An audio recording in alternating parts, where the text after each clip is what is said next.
پہلا سوال ایک اسپیشل سوال ہے ذوالحجہ کے حوالے سے. سوال ہے علی بھائی السلام علیکم. وعلیکم السلام ورحمۃ اللہ وبرکاتہ. پلیز یوم عرفہ 9 ذوالحجہ کے روزے کی فضیلت کے حوالے سے کچھ احادیث ہوں تو بتا دیں، اور یہ بھی واضح کر دیں کہ یہ روزہ سعودیہ کی تاریخ کو دیکھ کر رکھا جائے گا یا اپنے اپنے ملکوں کے چاند دیکھ کر. کیونکہ ایک لال رومال والے مولانا صاحب نہ ہی پہ گئے لال رومال والے، ٹھیک ہو گیا جی، ٹھیک ہے جی، انہوں نے فرمایا ہے کہ چونکہ یہ یوم عرفہ کا روزہ ہے اس لیے سعودیہ کے ساتھ رکھیں گے. ظاہر ان کو یہی کہنا چاہیے کیونکہ میدان عرفات تو سعودیہ میں ہے، انڈیا پاکستان میں نہیں ہے. اچھا، یہ انہوں نے دلیل دی ہے، شرعی دلیل. تو جواباً عرض کیا ہے کہ نہ میں وہابی نہ میں بابی، میں ہوں مسلم علمی کتابی. نہ ہم سو کالڈ وہابی ہیں، کوئی علمی بات کرے اسے کہتے ہیں یہ وہابی ہو گیا، اور نہ ہم بابی ہیں، بابوں کے ماننے والے، بابوں کا جھوٹا دفاع کرنے والے، بلکہ ہم تو علمی کتابی مسلم ہیں. تو اس کرٹیکل ایشو کو میں نے آلریڈی ڈسکس کیا ہے. مسئلہ نمبر 52 قربانی سے متعلق 17 فقہی احکام و مسائل. اہل سنت پاک.com پہ میرا لیکچر تقریباً کوئی 4-5 سال پہلے ریکارڈ ہوا تھا. اس میں جہاں اور کریٹیکل ایشوز میں نے ڈسکس کیے تھے، اس کو بھی اس میں ڈسکس کیا ہوا ہے آلریڈی. بہرحال میں اس سوال کا ریگارڈ کرتے ہوئے اور جو نئے نئے فتنے اٹھتے ہیں ان کو ایڈریس کرنے کے لیے اس کا جواب تفصیل کے ساتھ دے دیتا ہوں. میرے بھائیو، صحیح مسلم میں اوپر تلے مسلسل کنزیکٹیو 4 احادیث ہیں، 4 طرق. انٹرنیشنل نمبر کے مطابق 2746 سے لے کر 2749 تک، اور فواد عبد الباقی کی جو ترقیم ہے اس کے مطابق 1162 ہے یہ. اور مشکات المصابیح میں بھی یہ حدیث موجود ہے جسے میں نے انسائکلوپیڈیا آف حدیث ڈکلیئر کیا ہے. اس میں انٹرنیشنل نمبرنگ ہے 2044. یہ مشکات ضرور ڈاؤن لوڈ کریں، 3 جلدیں ہیں 18 MB کی اہل سنت پاک.com سے. 6294 احادیث کا مجموعہ ہے، کوئی تکرار نہیں اس میں. بخاری، مسلم، ابو داؤد، ترمذی، نسائی، ابن ماجہ، اس کے علاوہ اہل سنت کی کئی کتابوں کے یہ نوٹس ہیں. آلموسٹ سمجھ لیں یہ آپ کے پاس انسائکلوپیڈیا ہے احادیث کا، اگر یہ آپ کے پاس آ جائے کتاب. شیخ زبیر علی زئی صاحب کی تحقیم اور تخریج کے ساتھ یہ فریلی اویلیبل ہے PDF کی فارم میں اہل سنت پاک.com پہ. اس میں بھی یہ حدیث موجود ہے صحیح مسلم کے ریفرنس سے. اس میں نمبر ہے 2044 کہ آپ صلی اللہ علیہ وآلہ وسلم نے فرمایا، مجھے یوم عرفہ کے روزے سے متعلق اللہ تعالیٰ سے امید ہے کہ وہ سابقہ اور آئندہ کے 1 سال کے گناہوں کو مٹا دے گا. یعنی 2 سال کے گناہوں کا کفارہ ہے، ایک گزرے ہوئے اور ایک آنے والے. 2 سال کے گناہوں کا کفارہ بن جائے گا یوم عرفہ کا روزہ. اور ظاہر ہے کہ نیکیاں گناہوں کا کفارہ بنتی ہیں، اس میں کوئی شک نہیں ہے. اس کو سپورٹیو قرآن حکیم کی وہ مشہور ترین آیت ہے، سورہ ہود کی آیت نمبر 114. اعوذ باللہ من الشیطان الرجیم، بسم اللہ الرحمن الرحیم. وَأَقِمِ الصَّلَاةَ طَرْفَيِ النَّهَارِ وَزُلُفًا مِّنَ اللَّيْلِ، اور نماز کو قائم رکھو دن کے دونوں سروں میں اور رات کے اوقات میں بھی. ان الحسنات یذہبن السیئات، بے شک نیکیاں گناہوں کو مٹا دیتی ہیں. ذالک ذکریٰ للذاکرین، اس میں ہے نصیحت حاصل کرنے والوں کے لیے. لیکن یہ یاد رکھیے گا کہ نیکیوں سے صرف صغیرہ چھوٹے گناہ معاف ہوتے ہیں، اور ہماری بدقسمتی ہے کہ اکثر گناہ بڑے ہی ہیں. جھوٹ، چغلی، گالی، زنا، شراب نوشی، ماں باپ کی نافرمانی، قتل. آلموسٹ آپ مشکات ہی میں پہلی جلد میں آپ کو گناہ کبیرہ کے بیان میں تقریباً 20-22 کے قریب کبیرہ گناہوں کا بیان مل جائے گا. مسئلہ نمبر 18 میرا ریکارڈڈ موجود ہے، اس حوالے سے آپ دیکھ سکتے ہیں. تو یہ کبیرہ گناہ جو ہے نا جی، وہ صرف توبہ سے، اور ایسی توبہ جس کے بعد آپ اصلاح کر لیں، اس سے معاف ہوتے ہیں. زبانی کلامی آپ جتنی مرضی نیکیاں کر لیں، جتنی مرضی نمازیں پڑھ لیں، جتنے مرضی آپ تسبیحات کر لیں، کبیرہ گناہ کبھی معاف نہیں ہوں گے. جب تک سچی توبہ کر کے آئندہ اپنے آپ کی اصلاح نہ کر لی جائے.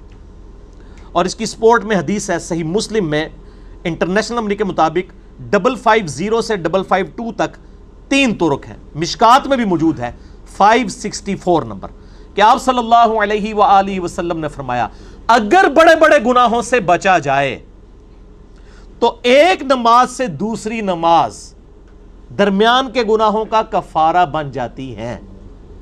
ایک جمعے سے دوسرا جمعہ درمیان کے گناہوں کا کفارہ بن جاتے ہیں، اور ایک رمضان سے دوسرا رمضان درمیان کے گناہوں کا کفارہ بن جاتے ہیں اگر بڑے بڑے گناہوں سے بچا جائے. اب یہ نہیں کوئی ایک جمعہ پڑھے پھر اگلا پڑھ لے، بیچ کی ساری نمازیں معاف، نہیں.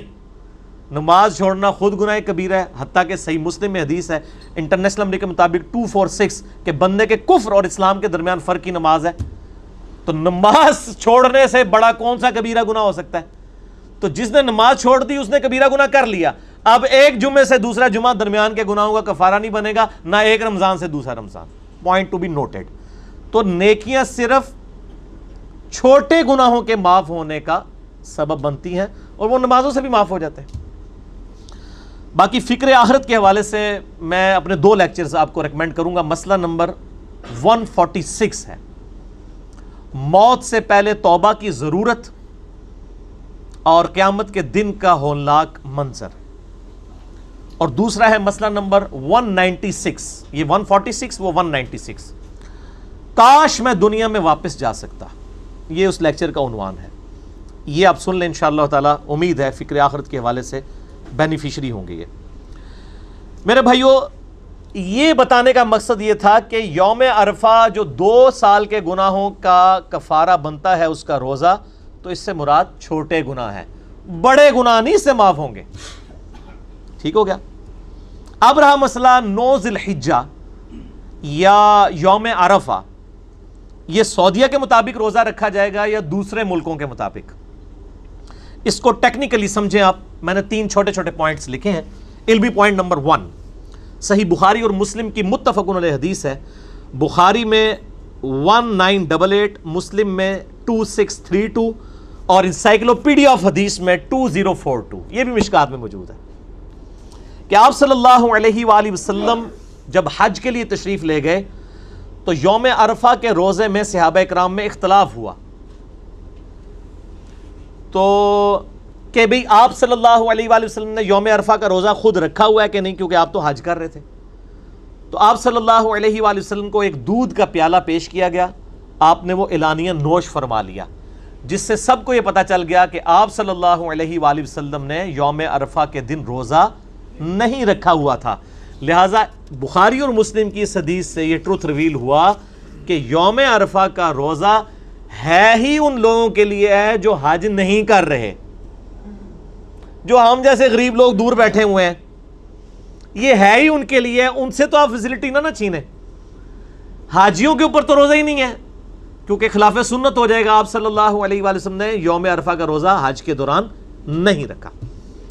علمی پوائنٹ نمبر 2، چونکہ یہ غیر حاجیوں کے لیے ہے، اور غیر حاجی سے مراد صرف سعودیہ کے رہنے والے لوگ تو نہیں ہیں، پوری دنیا کے مسلمان ہیں. دنیا کے 7 بر اعظموں میں رہنے والے کم و بیش 1.5 ارب کے قریب 1.5 بلین مسلمز کے لیے یہ فیسلٹی ہے کہ وہ یوم عرفہ کا روزہ رکھ کر 2 سال کے صغیرہ گناہوں کا کفارہ بنوا سکتے ہیں. تو یہ فیسلٹی ان سے نہ چھینی جائے. جسٹ لائک شب قدر، جو بخاری مسلم میں حدیث ہے کہ شب قدر کو رمضان کی آخری عشرے کی طاق راتوں میں تلاش کرو. اس میں تو کبھی کسی نے نہیں سوال کیا کہ جی چونکہ قرآن پاک تو سعودیہ میں نازل ہوا تھا تو سعودیہ کی طاق راتیں دیکھنی چاہیے. یہ کسی کو گمان بھی نہیں ہوا. سب لوگ یہی کہتے ہیں جی اپنے اپنے ملک میں طاق راتیں دیکھیں. آپ کے لیے وہ شب قدر بنے گی، ان کے لیے وہ بنے گی.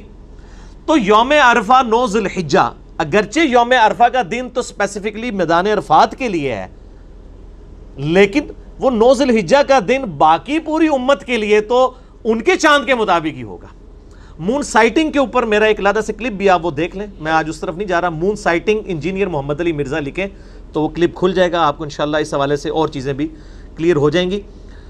تو یہ کہنا کہ جی چونکہ اس کا نام یوم عرفہ ہے تو عرفات میں جب حاجی ہوں گے وہ والا دن بنے گا تو پھر اس کے اوپر میرا الزامی جواب، پھکی والا جواب، اینٹی وینم یہ ہے کہ پھر شب قدر بھی وہیں ہونی چاہیے جہاں پہ قرآن نازل ہوا ہے. انڈیا پاکستان میں تو قرآن کو نہیں نازل ہوا. تو ایک فیسلٹی تھی اللہ تعالیٰ نے دی. علمی پوائنٹ نمبر 3، اگر کوئی بندہ کتاب و سنت کے دلائل پہ بات نہ مان رہا ہو پھر اس کو کیا دینا چاہیے؟ پھکی. نہ میں وابی نہ میں بابی، میں ہوں مسلم، علمی کتابیں. پھکی سے مراد الزامی جواب، ہومیوپیتھک آنسر. ٹھیک ہے جی، یعنی اسی ہومیوپیتھک علاج یہی ہے نا کہ آپ نے اسی اصول اور مبادی کے اوپر علاج کرنا ہے. تو وہ ہمارے ڈاکٹر عمر صاحب گلا کرتے ہیں آپ اس کو اینٹی وینم کے ساتھ ایک دفعہ ہومیوپیتھک بھی کہہ دیا کریں. تو ہومیوپیتھک ویسے یہ میٹھا نہیں ہوتا، آنسر ہوتا بڑا کڑوا ہے. تو میں نے اسے پنجابی میں رکھا ہوا ہے پھکی، اور سائنٹیفک لینگویج میں اینٹی وینم، یعنی کوبرا سانپ کے وینم کا علاج اسی کے زہر سے، اینٹی وینم سے ہوتا ہے. الزامی جواب، فلسفیکل آنسر، کہ میرے بھائیو آج سے 50-60 سال پہلے تک، آج کیا ہے 19 اگست 2018، آج سے 50-60 سال پہلے تک کیا ہمیں یہ بات معلوم ہوتی تھی کہ یوم عرفہ کس دن اور کس تاریخ کو آئے گا سعودیہ میں؟ کیونکہ نہ کیبل نیٹ ورک تھا، نہ سیٹلائٹ کوئی ذریعہ تھا، نہ کوئی انٹرنیٹ تھا. تو ان 60 سالوں سے پہلے جو 1300 سال تک مسلمان ہیں، 1350 سال، کیا وہ اس فضیلت سے پھر محروم رہے نا؟ اور یہ 50-60 سال کی نئی جنریشن، نئی پود، یہ اس کے لیے حدیث تھی. تو نبی صلی اللہ علیہ وآلہ وسلم نے ارشاد فرما کے جاتے کہ جو یوم عرفہ کی میں فضیلت بتا رہا ہوں نا، صرف یہ مکے کے لوگوں کے لیے ہے، یا پھر 1400 سال کے بعد جب سیٹلائٹ کا معاملہ ہوگا اس وقت جو مسلمان آئیں گے ان کے لیے، وچ 1400 سال دے جتنے مسلمان ہیں انہوں نے روزہ رکھنے کی ضرورت ہی کوئی نہیں. پکی کوئی پتہ نہیں تھا نا. آج یہ جو بیٹھ کے کہہ رہے ہیں وہ تو سعودیہ کی تنخواہیں حلال کر رہے ہیں نا، چونکہ سعودیہ میں بیٹھے ہوئے اس لیے بات کر رہے ہیں. ان سے پوچھیں کہ آپ 50 سال پہلے سعودیہ میں بیٹھے ہوتے، یہاں تو ہمیں پتہ ہی نہیں چلتا. ایون سعودیہ کے پورے سعودیہ کے اندر نہ پتہ چلتا کہ جی مکے مدینے میں کس وقت چاند نظر آ رہا ہے. تو ہر لوگ اپنی رویت کو دیکھتے ہیں نا. تو یہ رویت ہلال کا جو مسئلہ ہے، مون سائٹنگ کا، یہ الگ سے میں نے ایڈریس کیا ہوا ہے. آپ یوٹیوب پہ جا کے لکھیں، وہاں پہ میں نے اس کے دلائل بھی دیے ہیں. میں آج اس ڈیٹیل میں نہیں جا رہا. تو 1400 سال سے امت محروم نہیں ہے، اصل میں آپ عقل سے محروم ہیں، کامن سینس سے محروم ہے. Common sense is not so common. Common sense اس کا نام ہے لیکن یہ اتنی کامن نہیں ہوتی، ہر بندے میں نہیں ہوتی. تو یہ چیز سوچیں کہ آپ امت کو محروم نہ کریں. اور یہ لال رومال والے جو بھائی صاحب ہیں، ان کے جو یہاں پہ بڑے بزرگ ہیں نا، وہ تو مانتے تھے. شیخ زبیر لزئی رحمہ اللہ تعالی المتوفی 1435 ہجری بمطابق 9 نومبر 2013، مجھے خود انہوں نے ایک دفعہ فون کیا. مجھے کہتے ہیں علی بھائی یہ جو عاشورہ کا روزہ ہے پاکستان کے مطابق رکھنا چاہیے یا سعودیہ کے مطابق، اور یوم عرفہ کا؟ تو میں نے کہا شیخ صاحب یہ تو مطلب جینون بات ہے. یہ میں نے دلائل ان کے سامنے رکھے کہ یہ ان کے تحت تو مطلب پاکستان کے مطابق ہی رکھنا چاہیے. تو مجھے کہنے لگے یار یہ اہل حدیث بیوقوف ہیں، پتہ نہیں یہ کیوں اس طرح کی باتیں کرتے ہیں. پھر دیوبندی ان کو کہتے ہیں ان میں فقہ کی کمی ہے، تو واقعی صحیح کہتے ہیں، پھر ان کے اندر سمجھ بوجھ کی کمی ہے. تو میرا بھی خیال یہی ہے کہ پاکستان کے مطابق رکھنا چاہیے. اور یوم عرفہ پہ تو انہوں نے مقالات میں یا جو فتاوی علمیہ اس کے اندر فتویٰ بھی لکھ دیا ہوا ہے کہ آپ پاکستان کے مطابق جو ہے وہ عاشورہ کا 10 محرم کا روزہ رکھیں گے. اور اس وقت جو بہت بڑے ایک عالم دین ہیں عبدالستار حماد صاحب اہل حدیث کے، ٹھیک ہے، یعنی ٹاپ آف دا لسٹ، یعنی آپ سمجھیں مفتیوں میں سے ہیں وہ. انہوں نے بھی باقاعدہ فتویٰ یہ لکھا ہے کہ جو شخص جہاں پہ رہ رہا ہے اس کی چاند کی رویت کا اعتبار ہوگا. یعنی پاکستان والے پاکستان کے مطابق 9 ذوالحجہ کو روزہ رکھیں گے. آپ اس کا نام چاہے یوم عرفہ رکھ لیں، وہ نام سے کوئی فرق نہیں پڑتا کہ یوم عرفہ آ گیا تو اب وہ عرفات کے مطابق ہوگا، وہ اصل میں 9 ذوالحجہ ہے. ٹھیک ہے. اور انڈیا والے انڈیا کے مطابق، یورپ والے اس کے مطابق. اب یورپ اور امریکہ میں رولا بن جاتا ہے چاند کا، وہاں پہ چاند چونکہ نظر نہیں آتا، پھر وہ اجتہاد کر لیں، جو ان کو قریب ترین علاقہ لگتا ہے وہ اس کو فالو کر لیں. ویسے عموماً یہی ہے کہ یورپ میں اور امریکہ میں جو پاکستانی ہے نا بریلوی، وہ پاکستان کو فالو کر رہے ہوتے ہیں، اور پاکستان کے دیوبندی اور اہل حدیث جو ہے سعودیہ کو فالو کر رہے ہوتے ہیں. اور دونوں بغیر دلیل کے ہی کر رہے ہوتے ہیں، وہ ضد میں ہی کر رہے ہوتے ہیں. اور یہ یعنی ان کا کوئی اجتہاد اس طرح نہیں ہوتا کہ کوئی علمی ہوتا ہے، وہ انہوں نے ایک ضد بنائی ہوئی ہے اپنی ایک تفریح کرنے کے لیے. تو وہ یہ اجتہادی معاملہ ہے، وہ اپنا دیکھ لیں. اگر چاند ان کو وہاں پہ نظر نہیں آتا تو میرا تو خیال ہے کہ اگر چاند نظر نہ آئے پھر سب سے بہتر ہے کہ مون کیلنڈر کو فالو کر لیا جائے جو یعنی میتھمیٹیکلی کیلکولیٹ کیا جاتا ہے، وہ زیادہ بہتر ہے بجائے جھگڑے میں پڑھنے کے. اچھا، اور اس کے علاوہ بھی ایک دوسری پھکی ہے. ایک پھکی سے کام موک نہیں گیا، ایک تے پھکی سی نا کہ 40-50 سال پہلے تک تو لوگ بدل. ایک اور پھکی یہ ہے کہ اس وقت بھی دنیا میں کئی ملک ایسے ہیں کہ جس وقت سعودیہ میں دن ہوتا ہے نا وہاں پہ رات ہوتی ہے، تو اتنے تک قیامت تک یوم عرفہ نہیں آنا. پھر ٹھیک ہو گیا. نام ہے وابی، نام ہے وابی، میں ہوں مسلم علمی کتابی. اور علمی کتابی بات کا کوئی مقابلہ کر سکتا ہے؟ ایون امریکہ میں بھی، یعنی جب سعودیہ میں دن ہوتا ہے امریکہ میں رات ہوتی ہے. ہوں کس طرح کنو پکڑ کے یوم عرفہ پیچھے لے گیا ہوگے؟ یہ تو ہو ہی نہیں سکتا. امریکہ میں بھی آپ دیکھ لیں کہ ملینز آف مسلمز موجود ہیں، آپ ان کو محروم کریں گے؟ تو جعلی چیز جعلی ہوتی ہے بھائی. ہر ایک اپنے علاقے کے مطابق دیکھے گا، اسی کو فالو کرے گا. اس میں آپ کو ایک لطیفہ سناؤں، اوریجنل لطیفہ. ہمارے لطیفے جعلی نہیں ہوتے، اوریجنل ہوتے ہیں. اور میرے پرسنل ایکسپیرینسز، تقریباً 5-6 سال پہلے کی بات ہے. میں اسلام آباد میں ایک مسجد ہے G10 کے اندر، توحید مسجد، اہل حدیث کی ہے. وہاں پہ ایک اہل حدیث اسکالر ہیں خلیل الرحمان چشتی صاحب، بہت علمی شخصیت ماشاءاللہ. جماعت اسلامی سے تعلق ہے ان کا. ویسے عقیدہ وائز وہ بڑے سخت قسم کے کٹر سلفی اہل حدیث ہیں. اور جماعت اسلامی کی جو صوبائی شورا ہے نا اس کے ممبر بھی ہیں وہ. ان کی کئی کتابیں PhD لیول کے اوپر بھی پڑھی جاتی ہیں علم حدیث سے ریلیٹڈ. شیخ زبیر صاحب بھی ان سے بڑی محبت کرتے تھے، اور وہ شیخ زبیر صاحب کو بڑا یعنی بزرگ مانتے ہیں حدیث کی فیلڈ میں. تو میرے ان کے ساتھ کافی گپ شپ رہی ہے. قرآن کے حوالے سے بھی انہوں نے قرآن کا نظم جلی اتنی موٹی کتاب لکھی ہے. ڈاکٹر سراج صاحب کا بیان القرآن نا پورا آپ سمجھ لیں تصویروں کی شکل میں نا انہوں نے ریٹن فارم میں لے ہیں، جس پہ ڈاکٹر سراج صاحب نے خود تقریر لگائی ہے اور اس کی تعریف کی ہے. بڑی پیاری شخصیت ہے. دنیاوی طور پہ پڑھے لکھے لوگ یعنی آدمی ہیں. بیالوجی کی فیلڈ میں انہوں نے MS کی ہوئی ہے، امریکہ سے پڑھے ہوئے ہیں اور وہاں پہ پڑھاتے رہے ہیں. اور وہاں پہ پہلے انہوں نے تبلیغی جماعت میں بیٹھنے شروع ہوئے تو انہوں نے ان کو کہا یار مودودی ہے ایک گمراہ پاکستان میں نا، اس کو نہیں پڑھنا. کہتے ہیں میں مودودی کو جانتے ہی نہیں تھا. تو میں نے اپنے دوست کو اس زمانے میں کتنے $1000 بھجوائے کہ مودودی صاحب کی ساری کتابیں مجھے بھجواؤ. تو کہتے ہیں میں نے ساری پڑھی تو مجھے پھر دین کی سمجھ آئی، پھر میں دین کی طرف لگ گیا. پھر سعودیہ گئے، وہاں پہ عربی جا کے سیکھی، اور عربی ایسی سیکھی ہے کہ اب عربیوں کو عربی پڑھاتے ہیں. وہ وہاں پہ بھی پڑھاتے رہے، یہاں پہ بھی آگے ماشاءاللہ. اللہ نے ان کو بہت ملکہ دی ہے اس حوالے سے، پڑھے لکھے لوگوں تک ان کی دعوت پہنچی ہے. خلیل الرحمان چشتی، نام چشتی ہے، نام نہیں انہوں نے چینج کیا، نام وہی رکھا ہوا ہے. تو خلافت و ملوکیت کے حوالے سے بھی ان کو ساری چیزیں کلیئر ہیں ماشاءاللہ. حسینی منہج کے ہیں ماشاءاللہ تعالیٰ، کیونکہ ظاہر ہے انہوں نے مودودی صاحب کو پڑھا اور بڑے انٹلیکچوئل ہیں. اور اہل حدیثوں میں جو ناسبی ٹائپ یزیدی لوگ ہیں نا ان کی فل کلاس لیتے ہیں وہ خلیل الرحمان چشتی صاحب. تو وہ میں ان کے پاس بیٹھا ہوا، میرے دوست بھی تھے حافظ جعفر صاحب، وہ بھی پاس بیٹھے تھے.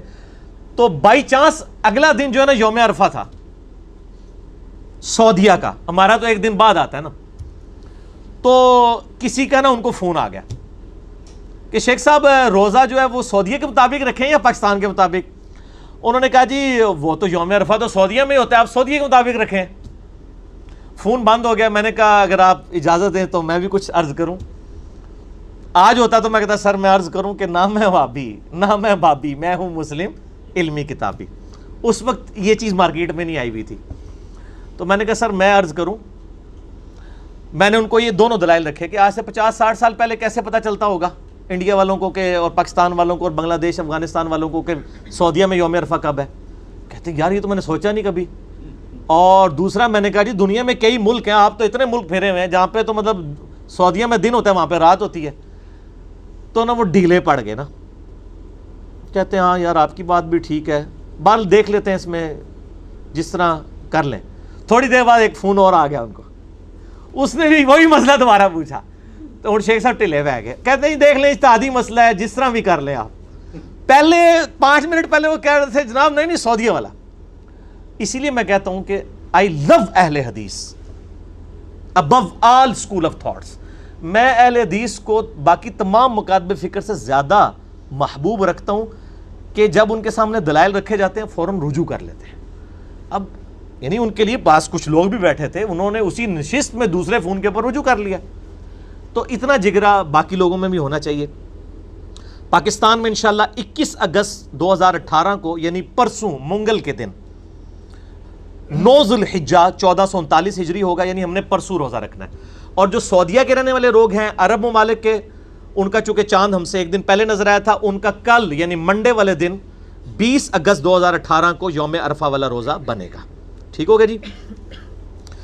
میرے بھائیو، ذوالحجہ کے حوالے سے چند ایک ضروری باتیں میں ضمناً عرض کر دوں کہ صحیح مسلم میں اوپر تلے 3 حدیثیں ہیں انٹرنیشنل نمبر کے مطابق 5117 سے 512 تک، اور مشکات میں بھی موجود ہے 1459، اور فواد عبد الباقی والی جو مسلم کی ترکیم ہے نا اس میں 1977 ہے۔ یہ فواد عبد الباقی نے بڑا مسئلہ خراب کیا ہے، مکتبۃ شاملہ میں بھی چل رہا ہے۔ وہ جب ایک طرح کے مختلف احادیث کے طرق آتے ہیں نا تو وہ سب کو ایک نمبر دے کے بٹوں کی نمبرنگ چلاتے ہیں۔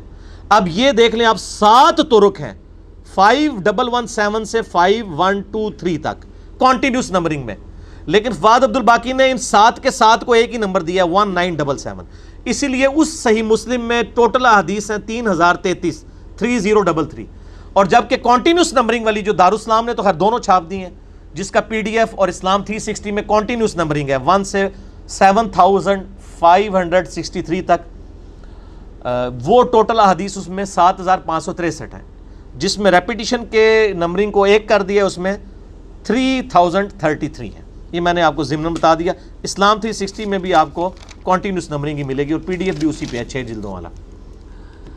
تو یہ جو حدیث ہے صحیح مسلم کی کہ آپ صلی اللہ علیہ وآلہ وسلم نے فرمایا، جو اس کا میں نے حوالہ دیا، کہ جب ذوالحجہ کا پہلا عشرہ شروع ہو اور تم میں سے کوئی شخص اس کو پائے، ذوالحجہ کا چاند دیکھے، اور وہ قربانی کا ارادہ رکھتا ہو، تو وہ قربانی ہونے تک اپنے بالوں اور ناخنوں کو نہ کٹوائے، نہ اپنی کھال سے کوئی چیز اتارے، کوئی بال ریموو نہیں کرنے، نہ کوئی داڑھی والا معاملہ، نہ مونچھوں والا معاملہ، اس لیے آپ دیکھ رہے ہیں میری مونچھیں بھی بڑی ہوئی ہیں، ٹھیک ہے، نہ ناخنوں والا معاملہ کرنا ہے، نہ زیر ناف بال کا، نہ بغلوں کے بال کا۔ یہ 10 دن کے لیے جو قربانی کا ارادہ رکھتا ہے جب تک قربانی نہ کر لے۔ سیدہ ام سلمہ ام المؤمنین رضی اللہ تعالی عنہا وسلام اللہ علیہا نے یہ روایت کی ہے۔ اسی کانٹیکسٹ میں ایک اور حدیث ہے جو تحفتاً آپ لے جائیں، سنن ابی داؤد میں 2789، سنن نسائی میں 4370، اور مشکات میں بھی ہے 1479۔ بھائی یہ مشکات کو پکڑ لیں، مسئلہ میرا ہے 111B مشکات کے مکمل تعارف پہ۔ میں نے بخاری مسلم کے تعارف پہ لیکچر نہیں دیا کیونکہ وہ سب کچھ اس میں کور ہے مشکات میں، اس میں نمبر ہے 1479۔ اور یہ حدیث امام حاکم نے بھی صحیح کہا، امام ذہبی نے بھی موافقت کی، امام ابن حبان نے بھی صحیح کہا، شیخ زبیر الزئی صاحب نے بھی صحیح کہا اس حدیث کو، کہ آپ صلی اللہ علیہ وآلہ وسلم نے فرمایا، مجھے حکم دیا گیا ہے کہ قربانی کے اس دن کو امت کے لیے عید قرار دے دوں۔ ایک صحابی نے عرض کیا، یا رسول اللہ صلی اللہ علیہ وآلہ وسلم، میرے پاس ایک دودھ دینے والی بکری ہے اور وہ بھی مجھے کسی نے گفٹ کی ہے، میں غریب ہوں خود، بس اس کا میں دودھ یہ نہیں استعمال کرتا ہوں، تو کیا میں اسے اللہ کی راہ میں قربان کر دوں؟ اللہ اکبر، آپ جذبہ دیکھیں، ساڈے ورگا ہوتا نا تو پہلے ہی کنکلوڈ کر لینا میں تو غریب ہوں، ضرورت ہی کوئی نہیں۔ ہائے ہائے ہائے، یہی میرے بھائی پھر صحابی تو صحابی ہے نا۔ تو آپ صلی اللہ علیہ وآلہ وسلم نے فرمایا کہ تم اسے ذبح مت کرو، اسے ذبح مت کرو، تم عید کے دن اپنے بال، ناخن اور مونچھیں کاٹ لینا اور زیر ناف بال مونڈ لینا، اللہ کے ہاں تمہاری مکمل قربانی لکھی جائے گی۔ سبحان اللہ، یہ ہے اللہ تعالیٰ کی رحمت۔ اس میں امپلائیڈ ہے پھر کہ جس نے قربانی نہیں بھی کرنی نا، وہ بھی ان 10 دنوں کے اندر یہ بال صاف نہ کرے، ناخن نہ کٹوائے، اگر کٹوا بھی لیتا ہے تب بھی، اس میں چونکہ الفاظ اس طرح کی قید کوئی نہیں، میں اجتہاد کر رہا ہوں، تب بھی عید والے دن وہ یہ بال غیر ضروری صاف کرے اور ناخن کاٹ لے، اللہ تعالیٰ اس کو ایک قربانی کا ثواب انشاءاللہ تعالیٰ عطا کر دے گا۔ لیکن یہ یاد رکھیں یہ ساری چیزیں سنت ہیں، قربانی والے بندے کے لیے بھی یہ سنت ہے۔ اگر اس نے غلطی سے بال کاٹ لیے یا جان بوجھ کے بھی کاٹ لیے تو وہ حرام کا مرتکب نہیں ہوگا، نہ دم واجب ہوگا۔ مجھے تو لوگ ای میلز پہ یہ بھی پوچھ رہے ہوتے ہیں کہ دم تو نہیں واجب ہو جائے گا، ایک قربانی دینے میں ایک اور قربانی دیڑی پہ جائے۔ وہ دم والا معاملہ جو ہے وہ احرام کی حالت میں حاجیوں کے لیے ہوتا ہے، یہ ان کی حاجیوں کی صرف نقل اتاری گئی ہے، ان کے ساتھ مشابہت پیدا کی گئی ہے، اس وجہ سے ایک ثواب والا کام ہے، اگر کوئی مطلب نہیں کرتا گنہگار نہیں ہوگا۔ ایک اور تحفہ لے لیں، صحیح بخاری میں حدیث ہے، انٹرنیشنل نمبر کے مطابق 969، ابن عباس رضی اللہ تعالیٰ عنہما کہتے ہیں کہ نبی صلی اللہ علیہ وآلہ وسلم نے فرمایا اللہ تعالیٰ کو ان 10 دنوں میں، یعنی یہ جو پورا عشرہ ہے یکم ذوالحجہ سے 10 ذوالحجہ تک، ان 10 دنوں میں کیے گئے اعمال سے بڑھ کر کوئی عمل نہیں ہے۔ ایک صحابی نے عرض کیا یا رسول اللہ صلی اللہ علیہ وآلہ وسلم، کیا اس میں نیکیاں کرنا جہاد سے بھی افضل ہے؟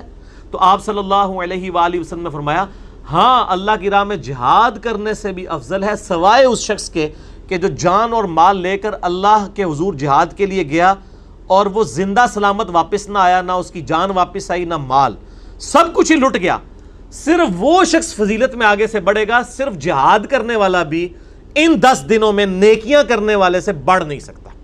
صحیح بخاری 969۔ اور اسی حدیث کا ایک طریق جو ہے مسند احمد میں ہے، انٹرنیشنل نمبر کے مطابق 6154، مصنف ابن ابی شیبہ میں 13919، انٹرنیشنل نمبر کے مطابق ابن عمر سے، اس میں بھی یہ الفاظ ہیں، اس میں آگے الفاظ ہیں کہ ان دنوں میں اللہ تعالیٰ کی کثرت کے ساتھ تکبیر، تحلیل اور تحمید بیان کرو۔ تکبیر کہتے ہیں اللہ اکبر کہنے کو، تحلیل کسے کہتے ہیں لا الہ الا اللہ کو، اور تحمید حمد بیان کرنے کو الحمدللہ۔ اور یہ دیکھیں ہماری جو تکبیرات جس پہ سنی شیعہ سب کا، پوری امت کا اجماع ہے، جو عملی تواتر سے ٹرانسفر ہوئی ہیں، ان میں یہ تینوں چیزیں آتی ہیں، اللہ اکبر اللہ اکبر کیا ہو گیا تکبیر، لا الہ الا اللہ تحلیل، واللہ اکبر اللہ اکبر وللہ الحمد، تینوں چیزیں آ گئی نا۔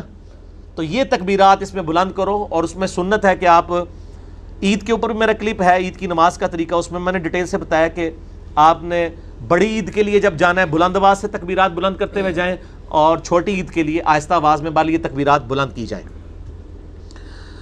اور یہ جو حدیث ہے بخاری کی 969، اس کی ہیڈنگ میں امام بخاری لے کے آئے ہیں کہ ابن عمر اور ابو ہریرہ رضی اللہ تعالی عنہما بازار میں ان 10 دنوں میں جاتے تھے اور بلند آواز سے تکبیرات پڑھتے تھے، اللہ اکبر لا الہ الا اللہ واللہ اکبر وللہ الحمد، تاکہ لوگ بھی یعنی تکبیرات پڑھیں، یعنی تکبیر ہی تکبیر ہر طرف بلند کی جاتی تھی۔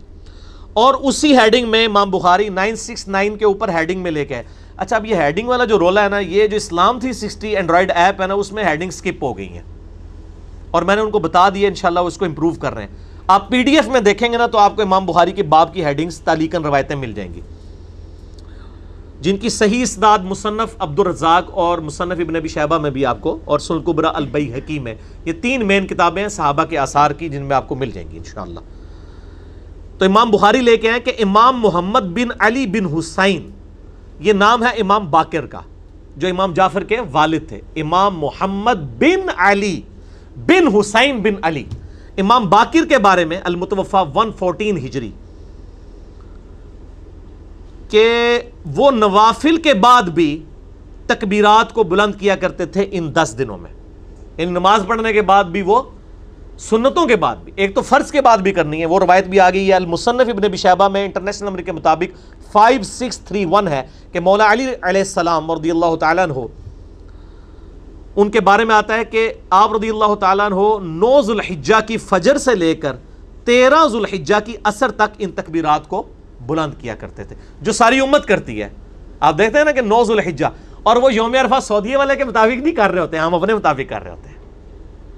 ہم نے یعنی وہ منگل والے دن صبح شروع کرنی ہے، اللہ اکبر لا الہ الا اللہ واللہ اکبر وللہ الحمد، کم از کم ایک دفعہ پڑھیں فرض کے بعد۔ اور امام باقر کے بارے میں آ رہا ہے، امام بخاری لے کے آئے کہ وہ نوافل اور سنتوں کے بعد بھی پڑھا کرتے تھے۔ اچھا، المصنف ابن ابی شیبہ میں آپ اگر تکبیرات والا چیپٹر نکالیں نا، جس سے میں نے یہ روایت مولا علی کی بیان کی، اس میں آپ کو 3 طرح کی تکبیرات ملیں گی، تینوں ہی سنت ہیں کیونکہ صحابہ اور تابعین سے ثابت ہیں۔ ایک تکبیر آپ کو یہ ملے گی کہ صحابہ کرام تکبیر بلند کرتے تھے، اللہ اکبر اللہ اکبر اللہ اکبر، صرف یہ بھی تکبیر بلند کر سکتے ہیں، یہ بھی عید کی تکبیرات ہیں۔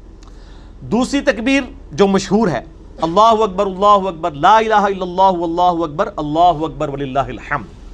اور تیسری تکبیر بھی ملتی ہے، اللہ اکبر کبیرہ والحمد للہ کثیرہ وسبحان اللہ بکرۃ واصیلا۔ اور یہ جو میں نے آخر میں دعا پڑھی ہے تو صحیح مسلم میں اس کی فضیلت آئی ہے کہ ابن عمر کہتے ہیں کہ ایک شخص نے نبی الاسلام کے پیچھے پڑھی تو آپ فرمایا اس کے لیے تو آسمان کے دروازے کھول دیے گئے، اور کہتے ہیں اس دن کے بعد میں نے اس دعا کو کبھی نہیں چھوڑا۔ تو وہ ثنا کے طور پہ پڑھنا بھی اسے سنت ہے، یعنی سبحانک اللہم و بحمدک جو ہم پڑھتے ہیں نا، اس کی جگہ بھی یہ پڑھ سکتے ہیں اللہ اکبر کبیرہ والحمد للہ کثیرہ وسبحان اللہ بکرۃ واصیلا۔ یہ واؤ کے بغیر بھی ثابت ہے، واؤ کے ساتھ بھی ہے، اللہ اکبر کبیرہ الحمد للہ کثیرہ سبحان اللہ بکرۃ واصیلا۔ واؤ کے ساتھ ذرا اس میں کنٹینیوشن آ جاتی ہے، تو یہ تینوں تکبیرات ثابت ہیں۔ آپ کوئی سی تکبیر بھی بلند کریں وہ تکبیر ہی شمار ہوگی، اللہ تعالیٰ کی بڑائی کا بیان ہوگا۔